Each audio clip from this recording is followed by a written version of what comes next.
15 अगस्त को देश 74वां स्वतंत्रता दिवस मनाएगा और इसी दिन प्रधानमंत्री नरेंद्र मोदी लाल किला के प्राचीर से देश को संबोधित भी करेंगे। ये संबोधन पिछले बार की तरह नहीं होगा, क्योंकि पिछले बार भी करीब 10,000 से ज़्यादा लोग प्रधानमंत्री को सुनने के लिए आए थे, लेकिन इस बार कोरोना संक्रमण के खतरे को देखते हुए भीड़ कम होगी और इसकी तैयारी भी कर ली गई है। आखिर 74वां स्वतंत्रता दिवस को प्रधानमंत्री नरेंद्र मोदी देश को संबोधित करने में करीब 1 घंटे का वक्त लेंगे और इस 1 घंटे में देश को क्या संदेश देंगे, इस पर भी चर्चा हो रही है।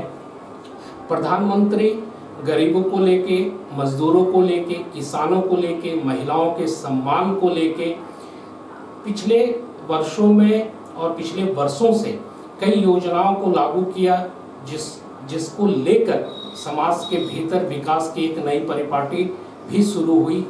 प्रधानमंत्री नरेंद्र मोदी ने गरीबों को सम्मान देने के लिए जनधन खाता जैसी योजनाओं को लागू किए, जिससे गरीबों को करोड़ों गरीब लोगों के खाते खुले और उनका सम्मान बढ़ा समाज के भीतर।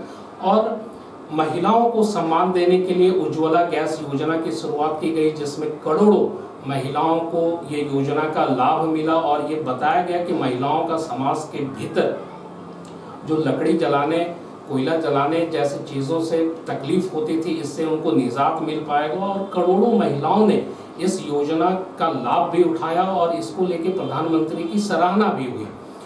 वहीं हाल के समय में जब प्रधानमंत्री राफेल विमान भारत के अंदर लाए तो चीन और पाकिस्तान जैसे देशों को साफ संदेश भी दे दिया कि हम किसी से डरेंगे नहीं, हम पीछे हटेंगे नहीं। तो प्रधानमंत्री 74वें स्वतंत्रता दिवस को लेकर क्या कहेंगे, इसको लेकर भी कयास लगाया जा रहा। नई शिक्षा नीति पे पहले ही बात हो गई है। 29 जुलाई को प्रधानमंत्री नरेंद्र मोदी ने नई शिक्षा नीति, जो 36 वर्षों के बाद नई शिक्षा नीति को लागू किए।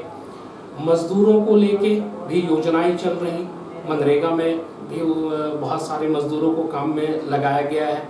इसके साथ युवाओं को लेके कौशल विकास योजना जैसी योजना जो है देश के भीतर चल रही है। तो प्रधानमंत्री ने हर हिस्से में, चाहे वो युवक हो, महिला हो, मजदूर हो, किसान हो, व्यापारी हो, अभी 2 दिन पहले ही प्रधानमंत्री ने देश को संबोधित करते हुए आयकर भरने वाले लोगों को सम्मान देने की बात कही और योजनाओं में कई मूलभूत परिवर्तन भी किए। तो इन सारी चीज़ों को लेके देखा जा रहा है कि भारत एक विकास की परिपाटी, विकास के पथ पे चलेगा और इसमें हर वर्ग को एक सम्मान मिलेगा।